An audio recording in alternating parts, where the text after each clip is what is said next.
విందు ఏర్పాటు చేశారు. మరి నిజంగా రాత్రనక పగలనక సహోదరులు నిజంగా ఎంతగానో కష్టపడ్డారు ఈ క్రిస్మస్ సమయంలో.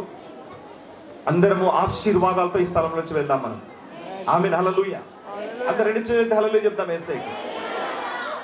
ఇలాంటి గొప్ప దేవుడు, ఇలాంటి పవిత్రుడు, ఇలాంటి స్వస్థపరచగలిగిన శక్తిమంతుడు, ఇలాంటి అద్భుతాలు చేయగలిగినటువంటి గొప్ప దేవుడు ఇక్కడ 1 తిమోతి 3వ అధ్యాయం 16వ వచనంలో ఆయన సశరీరుడుగా ప్రత్యక్షమాయెను. అమ్మ అందరు వినాలి జాగ్రత్తగా. The God who was in heaven was manifested in the form of flesh. రక్త మాంసములు ధరించిన వాడుగా పరలోక మహామహిమను విడిచిపెట్టి రక్త మాంసములు ధరించిన వాడుగా కన్యక మరియ గర్భమందు పరిశుద్ధాత్మ ద్వారా ఈ లోకంలో జన్మించాల్సిన అవసరం ఎందుకు వచ్చింది? ఆయన ఎవరు? ఈ భూమి మీదకి నరుడుగా రాకముందు ఎలా ఉన్నాడు? రోమిలకు రాసిన పత్రిక 9వ అధ్యాయం 5వ వచనం. ఇంతకుముందు అన్నయ్య కూడా ఈ వాక్యం చదివించాడు. రోమా 9:5. అమ్మ వినాలందరూ జాగ్రత్తగా. రోమా 9:5. పితరులు వీరి వారు శరీరమును బట్టి క్రీస్తు వీరిలో పుట్టెను. ఈయన సర్వాధికారి అయిన దేవుడై ఉండి నిరంతరము స్తోత్రార్హుడై ఉన్నాడు. ఆయన ఎవరంట? భూమి మీదికి రాకముందు సర్వాధికారి అయిన దేవుడు, నిరంతరము స్తోత్రార్హుడుగా ఉన్నటువంటి వాడు, పాపము లేకుండా పరిశుద్ధుడుగా ఉండి ఆ మహామహిమలో ఆ తేజస్సులో నివసిస్తున్నప్పుడు కోటాను కోట్ల దూతల సమూహాలు ఆరాధిస్తున్నారు. పరిశుద్ధుడు, పరిశుద్ధుడు, పరిశుద్ధుడు అది అలా ఆరాధించుచున్నారు. ఆయన ఈ భూమి మీదకి రాకముందున్న స్థితి అది. ఒక గొప్ప వ్యక్తి. మనం అప్పుడప్పుడు పేపర్లో చూస్తూ ఉంటాం. ఇండియాలో ఇది జరగదులే కానీ బయట దేశాల్లో జరుగుతూ ఉంటుంది. అప్పటి వరకు ప్రధానమంత్రిగా చేసినటువంటి వ్యక్తి ఆయన టైం అయిపోయిన తర్వాత అతని పత్రాలన్నీ సమర్పించేసి ట్రైన్లో వెళ్ళిపోతూ ఉంటాడు. ఎట్లా పోతూ ఉంటాడు? ట్రైన్లో. మన భారతదేశంలో అయితే జరగదనుకోండి. ఉత్త ఎమ్మెల్యేగా చేస్తే చాలు, జరగదు అట్లా. హల్లెలూయా. Simple city. సో మహామహిమలో ఉన్నటువంటి దేవుడు సశరీరుడుగా ప్రత్యక్షమాయను. అందరు వినాలి జాగ్రత్తగా, నేను త్వరగా ముగిస్తున్నాను. ఈయన ఎవరు అనంటే సర్వశక్తిమంతుడైన దేవుడు, సర్వాధికారి అయిన దేవుడు. ఎందుకు భూమి మీదకి నరుడుగా వచ్చాడంటే ఆయన జీవితం ద్వారా మనం తెలుసుకుంటున్నటువంటి గొప్ప సత్యం ఏంటంటే పరలోకపు జీవిత విధానాన్ని చూపెట్టడానికి వచ్చాడు. నంబర్ 1, పరలోకం ఎలా ఉంటుంది అసలు? ఆయన ఉన్న చోటు ఎలా ఉంటుంది? ఆ మహత్యము కలిగిన చోటులో ఎలాంటి లక్షణాలతో ఉంటారు అక్కడ జీవులు? అక్కడ దూతలు కానీ, తండ్రి, కుమారుడు, పరిశుద్ధాత్ముడు కానీ అక్కడ ఎలాంటి క్యారెక్టరిస్టిక్స్ తో ఉంటారు? ఎలాంటి జీవిత విధానాన్ని కలిగి ఉంటారు? ఆ జీవిత విధానాన్ని చూపెట్టడానికి వచ్చాడు. నంబర్ 1, సశరీరుడుగా. అందుకనే యేసుక్రీస్తు ప్రభువుల వారు ఈ లోకములో జీవించినప్పుడు అతని మాటలు, అతని క్రియలు, ఆయన ప్రవర్తన, ఆయన చూపెట్టిన కార్యాలు, ఆయన చూపెట్టిన స్వస్థతలు, ఆయన ఇచ్చిన ఆశీర్వాదాలు, ఇవన్నీ పరలోకములో ఉండే కార్యాలు, పరలోకములో ఉండే లక్షణాలు. అందులో పరలోకములో ఉండే లక్షణాల్లో ఒక లక్షణాన్ని మనం చూస్తున్నట్లయితే తగ్గించుకొని వచ్చాడు ఈ భూమి మీదకి. పరలోకము తగ్గింపుతో ఉండే చోటు, గర్వానికి చోటు లేదు. ఒకరోజు పరలోకంలో ఉండే జీవుల్లో, ఆ దేవదూతల్లో ఒక దూత ఏమనుకున్నాడంటే ఆయన మహిమను చూసుకొని, ఆయనకి ఇచ్చినటువంటి వరాలను చూసుకొని ఒక దూత అతిశయపడ్డాడు, హెచ్చించుకున్నాడు. దేవుడు త్రోసివేసేశాడు. ఈరోజు వాడే సాతానుడు ఎవరో కాదు. ఈరోజు దురాత్మలు పీడిస్తున్నాయి కదా, చీకటి శక్తులు పీడిస్తున్నాయి కదా, వీరు ఎవరో కాదు. ఒకప్పుడు వీరు పరలోకంలో ఉన్న మహిమ జీవులు, వారు దేవదూతలు. ఈ దేవదూతలలో ఉన్నటువంటి నాయకుడి పేరు లూసిఫర్. అతనికిచ్చిన వరాలు, అతనికిచ్చిన మహిమ, అతనికిచ్చిన శక్తిని చూచి అతిశయపడ్డాడు. అహంకారంతో నిండిపోయినప్పుడు దేవుడు వాణ్ణి వెంబడించిన దూతల్ని త్రోసివేసినప్పుడు వాడు సాతానుడిగా మారిపోయాడు. లూసిఫర్ సాతానుడిగా మారిపోయాడు. వాని అనుచరులంతా దురాత్మలుగా మారిపోయారు. దురాత్మలు, they became evil spirits, they became demons. అదే ఈరోజు పీడిస్తున్నటువంటి శక్తులు. పరలోకములో అహంకారానికి, గర్వానికి, హెచ్చించుకోవడానికి చోటు లేదు. అందుకనే యేసుక్రీస్తు దీనుడుగా ఉన్నాడు.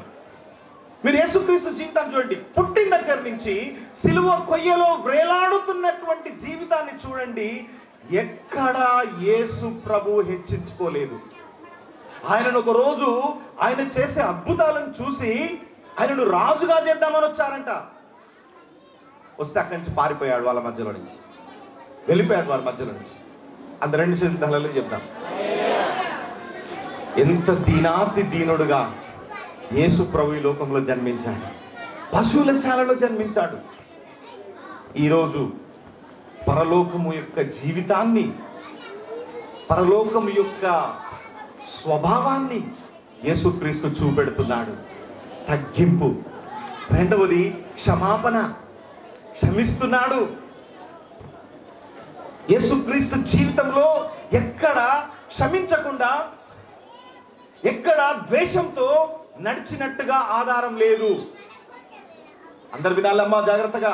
పరలోకంలో ద్వేషానికి చోటు లేదు.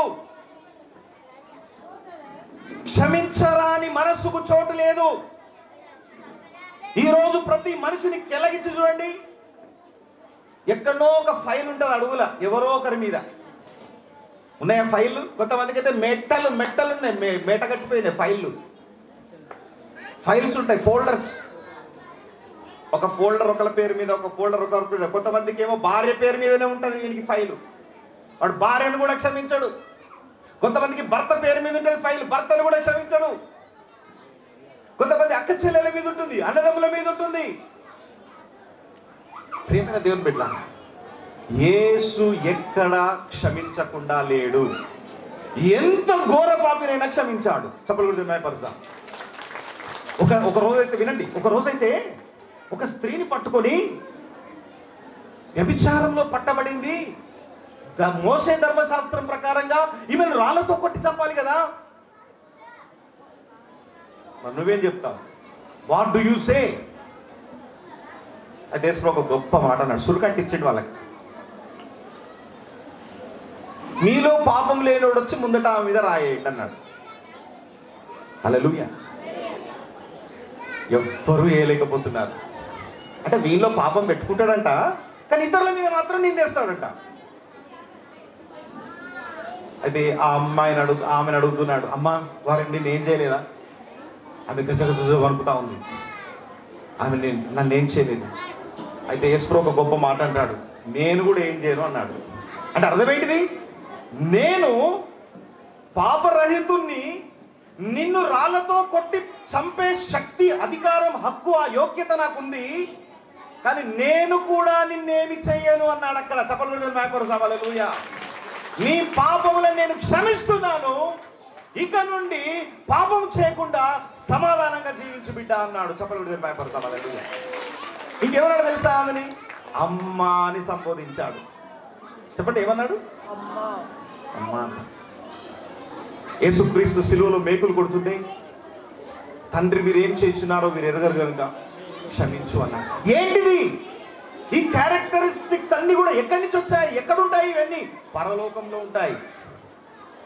ఇవి భూమి మీద మనం కూడా అలాంటి జీవితాన్ని జీవించాలి అని నేర్పుతున్నాడు. కాబట్టి నెంబర్ 1, యేసుక్రీస్తు పరలోకపు యొక్క జీవిత విధానాన్ని నేర్పిస్తున్నాడు ఈ భూమి మీద. నువ్వు కూడా క్షమించు, నీ పొరుగువాన్ని క్షమించు, నీ పొరుగువాన్ని ప్రేమించు, నీ పొరుగువానితో సమాధానంగా ఉండు, అబద్ధ సాక్ష్యం చెప్పకు, వాళ్ళ మీద వీళ్ళ మీద నిందలేకు. ఎవరితోనైనా అసమాధానం ఉంటే వెళ్ళి సమాధానపడు. నీవు తినే ఆహారంలో నుంచి బీద ప్రజలకు ఇవ్వు. నీకు 2 అంగీలు ఉంటే ఒక అంగి ఇచ్చేసాయి. సో క్రిస్మస్ అంటే దేవుడు తన కుమారుని ఇచ్చేశాడు, మనం కూడా ఇచ్చేయాలి. కాబట్టి ప్రేమ దేవుని బిడ్డలారా, క్రిస్మస్ సందర్భంగా యేసుక్రీస్తు పరలోకపు జీవిత విధానాన్ని చూపెడుతున్నాడు. ఈరోజు ఏమన్నా మీలో ఫైల్ ఉంటే తీసేయండి. ఈరోజు ఈ ఫైల్ అన్ని ఎప్పుడు వెళ్ళిపోతాయి అంటే యేసుప్రభు మీ లోపలికి వస్తే వెళ్ళిపోతాయి. ఈ ఫైల్ అన్ని మీ లోపలికి వస్తాడు యేసుప్రభు. చూడండి, ప్రకటన 3వ అధ్యాయం 20వ వచనం. Revelation chapter 3 verse 20. అందరు రాసుకోవాలండి, త్వరగా ముగిస్తాను. Revelation chapter 3 verse 20. ఇదిగో నేను తలుపు వద్ద నిలుచుండి తట్టుచున్నాను. I'm knocking at your door.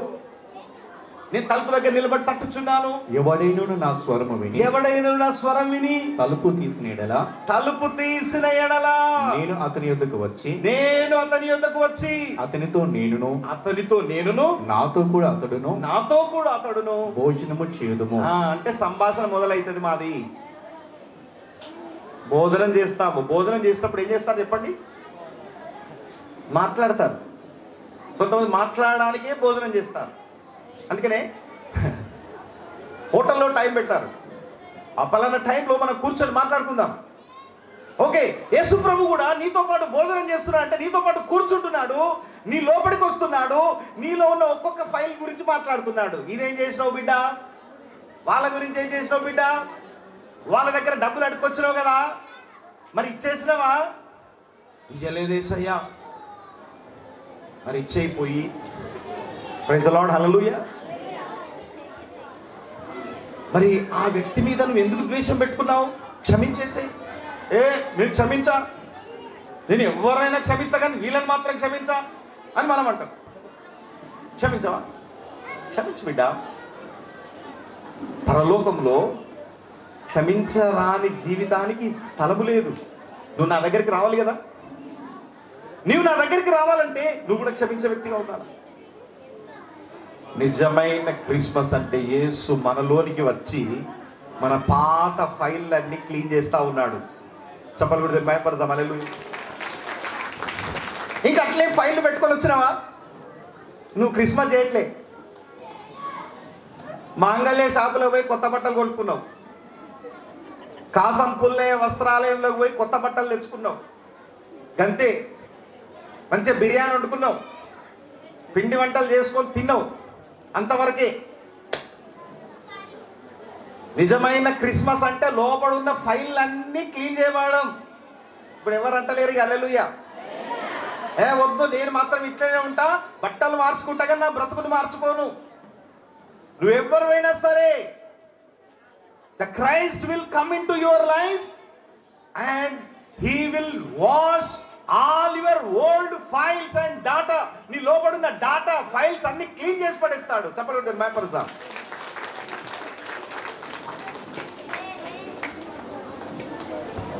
అత్త కూడలకు పడతాడా? పడదు అసలే. ఇది ఏదో వైరం పాడుగాను. హల్లెలూయా. అస్సలే ఓర్వరు, అత్త ఓర్వదు, కోడలు ఓర్వదు. నువ్వు ఏ పరలోక రాజ్యం పొందుకున్నావో అర్థమైతే లేదు. నువ్వు ఏ యేసుప్రభువు నమ్ముకున్నావో అర్థమైతే లేదు. ఏ యేసుప్రభువు నమ్ముకున్నావో మరి. నువ్వు పరలోకము నుంచి దిగొచ్చిన యేసుప్రభువు నమ్ముకుంటే అత్తకు అమ్మ లెక్క చూసుకుంటావు నువ్వు. ఇప్పుడు ఎవరంటే హల్లెలూయా, అమ్మ లెక్క చూసుకోవాలంటే చాకిరి చేయాలంటావా? ఇక దేవునికి స్తోత్రం, హల్లెలూయా. ఒకవేళ పరలోకము నుండి దిగి వచ్చిన యేసు ప్రభువుని కనుక నువ్వు నమ్ముకుంటే మీ కోడళ్ళు ఒక బిడ్డలాగా చూసుకుంటావు. అనండి హల్లెలూయా. ఇప్పుడు ప్రైజ్ ది లార్డ్, హల్లెలూయా. యేసుక్రీస్తు పరలోక జీవిత విధానాన్ని చూపెట్టాడు. రెండవది, పరలోక జీవిత విధానాన్ని మనము జీవించాలని చెబుతున్నాడు. హల్లెలూయా. పరలోక జీవిత విధానాన్ని మనం జీవించాలి. అలా ఎప్పుడైతే జీవిస్తావో నీ జీవితంలో ఉన్న కొరతలన్నీ తొలగిపోతాయి. నీలో ఉన్న శాపం అంతా తొలగిపోతుంది. నీలో ఉన్న దరిద్రం అంతా తొలగిపోతుంది. నీ చేతి పని ఆశీర్వదింపబడుతుంది. నీ భూఫలము, నీ గర్భఫలము, నీ గొర్రె మేకల మందలు దీవింపబడతాయి. పరలోకంలో ఉన్న యేసుక్రీస్తు, మహామహిమలో ఉన్న యేసుక్రీస్తు ఒక శరీరధారిగా ఎందుకోసం వచ్చాడు అనంటే నిన్ను కూడా ఆ మహిమ కలిగిన చోటులోనికి తీసుకొని పోవడానికి వచ్చాడు. ఇదే క్రిస్మస్. క్రిస్మస్ అంటే మహామహిమలో చోటు సంపాదించుకోవడం. ఏ రోజు కళ్ళు మూసినా ఈ లోకంలో పరలోక మహిమలో కళ్ళు తెరవడం, అదే క్రిస్మస్. హల్లెలూయా. నువ్వు ఇంత ప్రార్థనలు చేసి, నువ్వు ఇంత పాటలు పాడి, నువ్వు ఇన్ని ఉపవాసాలు ఉండి పరలోక మహిమను పోగొట్టుకుంటే దానంత దౌర్భాగ్యం, దానంత దరిద్రత ఇంకోట్లేదు భూమి మీద. హల్లెలూయా. యేసయ్య నిన్ను ప్రేమిస్తున్నాడు. నీ ప్రతి పాత జీవితాన్ని తీసేసి, నీ హృదయంలో దాగి ఉన్న ద్వేషం, అసూయ, కక్షలు, నీలో దాగి ఉన్నటువంటి ప్రతి పాపాన్ని యేసు తన రక్తంలో కడిగివేసి క్రొత్త మనిషిగా నిన్ను నిలబెడతాడు. నువ్వు క్రీస్తు కొరకు ప్రకాశించడం ప్రారంభిస్తావు. ఇంతకుముందు ఇక్కడ ఏకాంబరం బ్రదర్ సాక్ష్యం చెప్పాడు కదా, నిన్ను 21 days 21 రోజులు ఉపవాస ప్రార్థన చేసిన తర్వాత పరిశుద్ధాత్మ దేవుడు, వీళ్ళన్నయ్య నా క్లాస్మేట్, వాళ్ళన్న గురించి చెప్తున్నాడు దేవుడు. ఆయన కలిగిపోయి ఆయనకు సువార్త ప్రకటించు వాళ్ళు చాలా వేదనలో, దుఃఖంలో ఉన్నారని. ఆయన పోలీస్ డిపార్ట్మెంట్లో జాబ్ చేస్తాడు. ఎక్కడ కలవాలి, ఎట్లా కలవాలి నాకు అర్థం కావట్లేదు. సడన్ గా నాకు పరిశుద్ధాత్మ దేవుడు ఆలోచన ఇచ్చాడు, ఈ బ్రదర్ని కలిస్తే వాళ్ళన్న దొరుకుతాడు అని. ఈయన ఎక్కడ ఉంటాడంటే మేడపల్లి గ్రామంలో ఉంటాడు. సో నేను ఈ బ్రదర్ని కలవాలి, ఈరోజు మేడపల్లికి పోయి బస్ స్టాప్కి వచ్చి నిలబడ్డాను. చూడండి ఎంత అద్భుతమైన దేవుడు. అదే బస్సులో ఆయన ఉన్నాడు. నేను ఆయన చూడలే, బస్సులో ఉన్నట్టు చూడలే. ఆయన నన్ను చూసి అరే అన్న వస్తున్నాడని సీట్ ఆపాడు. ఎందుకంటే వాళ్ళ అన్న క్లాస్మేట్ కదా నేను. అన్న ఎట్లా ఉన్నావు అన్నా అని చెప్పేసి పక్కనే సీట్ ఇచ్చేయండి. కరెక్ట్, నాకు సీట్ ఇస్తే అయిపోయినట్టే ఆ వ్యక్తి పని. హల్లెలూయా. నాకు సీట్ ఇచ్చింది అనుకో, ఖచ్చితంగా వాళ్ళకి యేసుప్రభు గురించి అందుడే. ఈ విధంగా బస్సులో వెళ్తా ఉంటే మొత్తం సువార్త అందుతా ఉంది. విత్తనాలు పడ్డాయి. బస్సు దిగేసరికి ఏమన్నాడు తెలుసా, అన్న ఇక తట్టుకోలేకపోతుంది లోపల ఆత్మ. అన్న మీరు ఎక్కడికైతే పోతున్నారో పోయి మా ఇంటికి రండి. అదే రోజు వారు యేసు ప్రభువుని నమ్ముకున్నారు. అదే రోజు వారిలో ఉన్న విగ్రహారాధన క్రియలు విడిచిపెట్టారు. తర్వాత బ్రదర్ సాక్ష్యం చెప్పాడు. ఏంటి బ్రదర్ ఇంత అద్భుతమైన మార్పు కలిగిందంటే, నిజంగా చెప్తున్నాను, ఆ రోజు ఈ బ్రదర్ ఉన్న సిచ్యువేషన్ ఎట్లా ఉందంటే, ఇతన్ని కొన్ని శక్తులు చంపడానికి ప్రయత్నం చేస్తున్నాయి. కొన్ని శక్తులు, ప్రమాదకరమైన శక్తులు, వాళ్ళ నుంచి ఎవరు తప్పించుకోలేరు, చంపడేవాళ్ళు. అలాంటి సమయంలో మీరు యేసుప్రభు గురించి నాకు చెప్తా ఉంటే నాకు గొప్ప ధైర్యం వచ్చింది బ్రదర్. నేను కనుక యేసుప్రభు నమ్ముకుంటే నన్ను చంపేవాళ్ళు నాకు దూరం అయిపోతారని నాకు అర్థమైపోయింది. అందుకని ఆ రోజు నేను యేసుప్రభు స్థానం ఇచ్చాను అని ఆ రోజు పూర్తిగా యేసుప్రభును నమ్ముకున్నాడు. ఈ బ్రదర్ ద్వారా వీరి అన్న కూడా పోలీస్ కానిస్టేబుల్, ఆయన కూడా మారాడు. వీళ్ళ తమ్ముడు కూడా మారాడు. అలాగే వీళ్ళ అక్క కుటుంబం, చెల్లె ఎవరో తెలుసా, మన మధ్యలో ఉన్న నీల, కేసముద్రం నుంచి వచ్చే థామస్ బ్రదర్ వాళ్ళ కుటుంబం, వీరి యొక్క సిస్టరే. Praise the Lord. హల్లెలూయా. ఈ విధంగా అనేకులు రక్షణ పొందుకొని ఉన్నారు. నేను చెప్తున్నాను, నేను డిప్లొమా అయిపోయిన తర్వాత, సేవ కోసం సమర్పించుకున్న తర్వాత, సువార్త ప్రకటించడానికి అంటే ఇక నా జీవితాన్ని పూర్తిగా సేవ కోసం సమర్పించుకున్న తర్వాత మొట్టమొదటి వచ్చిన ఆత్మ పంట ఇది. దేవునికి స్తోత్రం. హల్లెలూయా. హల్లెలూయా. ఇది చదువుకునేటప్పుడే అనేక ఆత్మల్ని ప్రభు దగ్గర తీసుకొచ్చాను. కానీ నేను సేవలోనికి వచ్చిన తర్వాత, పూర్తిగా సేవ చేద్దామని నిర్ణయం తీసుకున్న తర్వాత బస్సులో దొరికిన పంట. దేవునికి స్తోత్రం. చెప్పలు మేపరుస్తాం. హల్లెలూయా. కాబట్టి ఈరోజు యేసు ప్రభువునందు విశ్వాసం ఉంచి రక్షణ పొంది స్వస్థత పొంది ఆశీర్వాదాలు పొందుకున్నటువంటి మనము అనేకులకు సాక్షులుగా జీవించి అనేకులను ప్రభు యొద్దకు మనం నడిపించాలి. అందుకని మార్క్సు వార్త 16వ అధ్యాయం 15వ వచనంలో యేసు ప్రభు ఒక ఆజ్ఞ ఇచ్చాడు మనకి.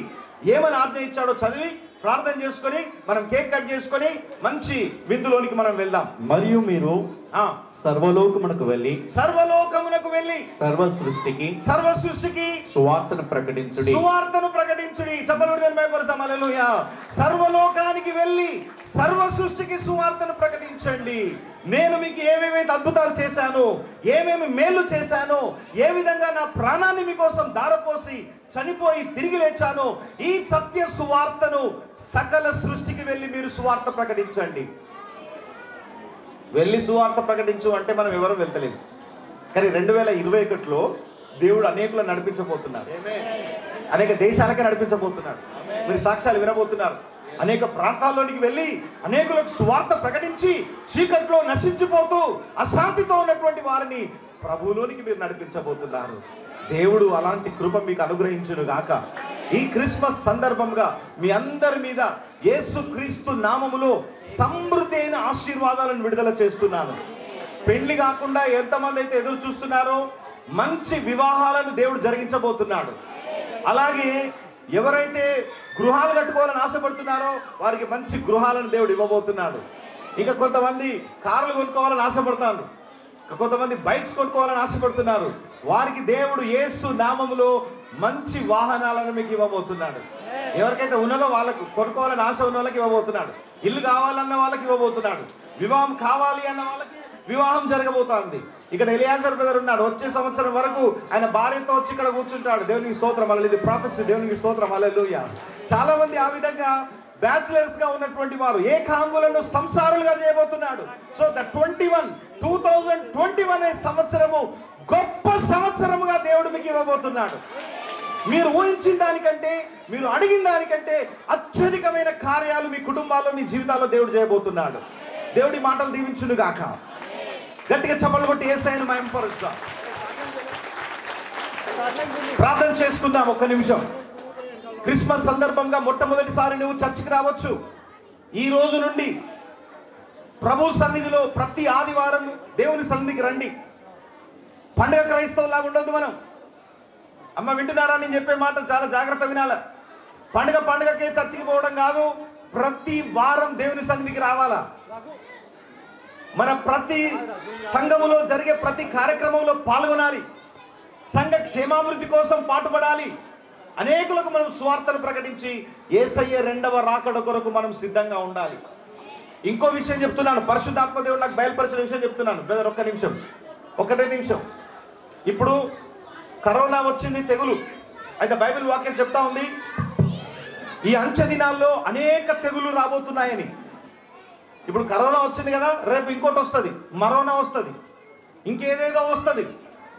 ఈ లోకంలో భద్రత లేదు.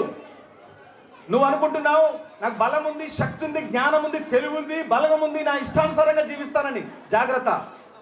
క్రీస్తులో మాత్రమే కాపుదల, క్రీస్తులో మాత్రమే సురక్షితమైన జీవితం ఉందని చెప్తున్నాను. లోకములో తెగుళ్ళు వస్తాయని చెప్పబడతా ఉంది. క్రీస్తులో మీరు ఉండండి, సురక్షితంగా ఉంటారు. మరి మన సంఘంలో మరి నిజంగా ఎవరు కూడా కరోనాతో చనిపోలేదు, ఎవరికి కూడా కరోనా రాలేదు. అద్భుతంగా దేవుడు కాపాడాడు. చప్పలు మహిమపరుస్తాం. హల్లెలూయా. లోకంలో తెగుళ్ళు అని చెప్తున్నాడు. మీరందరూ సురక్షితంగా ఉండండి దేవుని బిడ్డలారా. దేవుడు మిమ్మల్ని అందరినీ దీవించును గాక. ప్రార్థన చేద్దాం. Praise the Lord. హల్లెలూయా. కళ్ళు మూసుకుందాం ఒక్క నిమిషం. ప్రభువా, ఈ క్రిస్మస్ సందర్భంగా నీ పాదాల దగ్గరికి వచ్చానయ్యా. ఈ రోజు నుండి నన్ను ఆశీర్వదించండి. నన్ను, నా కుటుంబాన్ని, నా చేతి పనిని, నా వ్యాపారాన్ని, నా పిల్లలను ఆశీర్వదించు ప్రభువా. ఈ క్రిస్మస్ ఆశీర్వాదాలు నా కుటుంబంలో పొంగి పొర్లులాగున దీవించండి ప్రభువా అని నోరు తెరిచి అడగండి. హృదయం తెరిచి అడగండి. మీ హృదయంలో ఉన్న వాంఛలను దేవుడు తీర్చబోతున్నాడు. ఏ విషయాల్లో దేవుడు సహాయం కావాలని కోరుతున్నాడో ఆ విషయాల్లో దేవుడు మీకు సహాయం చేయబోతున్నాడు. నేను మీ అందరి కోసం ప్రార్థిస్తున్నాను. ఈ క్రిస్మస్ నుంచి మళ్ళీ వచ్చే క్రిస్మస్ వరకు ఎన్నో కార్యాలు మీ జీవితంలో దేవుడు చేయబోతున్నాడు. గొప్ప సాక్షులుగా దేవుడు మిమ్మల్ని నిలబెట్టి వాడుకోబోతున్నాడు. ఎస్, దేవుడు ప్రతి ఒక్కరిని తలవలే ఉంచబోతున్నాడు. మీరు ఈ 2020లో ఊహించని పరిణామాలను చూశారు, ఊహించని దుఃఖాలు చూశారు, ఊహించని వేదన చూశారు, జరగరాని సంఘటనలు జరిగాయి. కానీ ప్రభు అంటున్నాడు 2021లో నేను మీ కొరకు అమూల్యమైన శ్రేష్టమైన ఆశీర్వాదాలను సిద్ధపరిచాను, స్వతంత్రించుకోండి అంటున్నాను. స్వతంత్రించుకోండి నా బిడ్డలారా. హల్లెలూయా.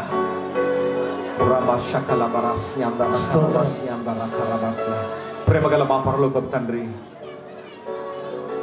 ఈ మధ్యాహ్నకాల సమయంలో ఈ కరీమాబాద్ ప్రాంతంలో క్రిస్మస్ సెలబ్రేషన్స్ జరుపుకోవడానికి, ఈ రోజును మేము చూడడానికి కృప చూపెట్టావు ప్రభువా. ఈ రోజును మేము చూస్తామని మేము ఊహించలేదు నాయన. ఈ 2020లో జరిగిన పెద్ద నష్టం, పెద్ద సమస్య, ఈ భూమి అంతటి మీదకి భయంకరమైన తెగులు వచ్చినప్పుడు మా చెయ్యి విడువక మమ్మల్ని కాపాడారు. పనులు లేక, వ్యాపారాలు జరగక, ఉద్యోగాలకు వెళ్ళక కావలసిన అవసరతలన్నీ తీర్చావు ప్రభువా. శ్రేష్టమైన ఆహారాన్ని ఇచ్చావు నాయన. ఎన్నడూ లేనటువంటి అద్భుతాలు ఈ లాక్డౌన్ టైంలో మీరు జరిగించారు నాయన. మేము పని చేసినప్పుడు కూడా లేనటువంటి ఆశీర్వాదాలను మానవాతీతమైన శక్తి ద్వారా, సూపర్ న్యాచురల్ పవర్ ద్వారా మీరే మాకు సమకూర్చారు.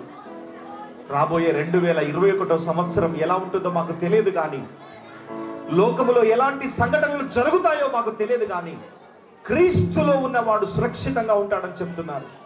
ఎవడైనాను క్రీస్తునందున్న ఎడల వాడు నూతన సృష్టి అన్నావు. క్రీస్తునందున్నటువంటి మేము అత్యంత సురక్షితమైన ప్రజలము నాయన. ఆ రోజు గొప్ప జ్ఞానులు బాలయేసును దర్శించి సాగిలపడి పూజించి తమ పెట్టెలను విప్పి కానుకలు వేశారు ప్రభువా. ఈ 2020వ సంవత్సరం అంతా మమ్మల్ని కాపాడినందుకు గాను ఈరోజు శ్రేష్టమైన అర్పణలను మీకు అర్పించుచుండగా మీరే మహిమ తెచ్చుకోండి. ఈరోజు నూతనంగా సంఘంలోని వచ్చిన బిడ్డలందరినీ దీవించండి. వారి రక్త సంబంధికులను, కుటుంబాలన్నింటినీ కూడా ఆశీర్వదించి మీరు మహిమ తెచ్చుకోండి. మరి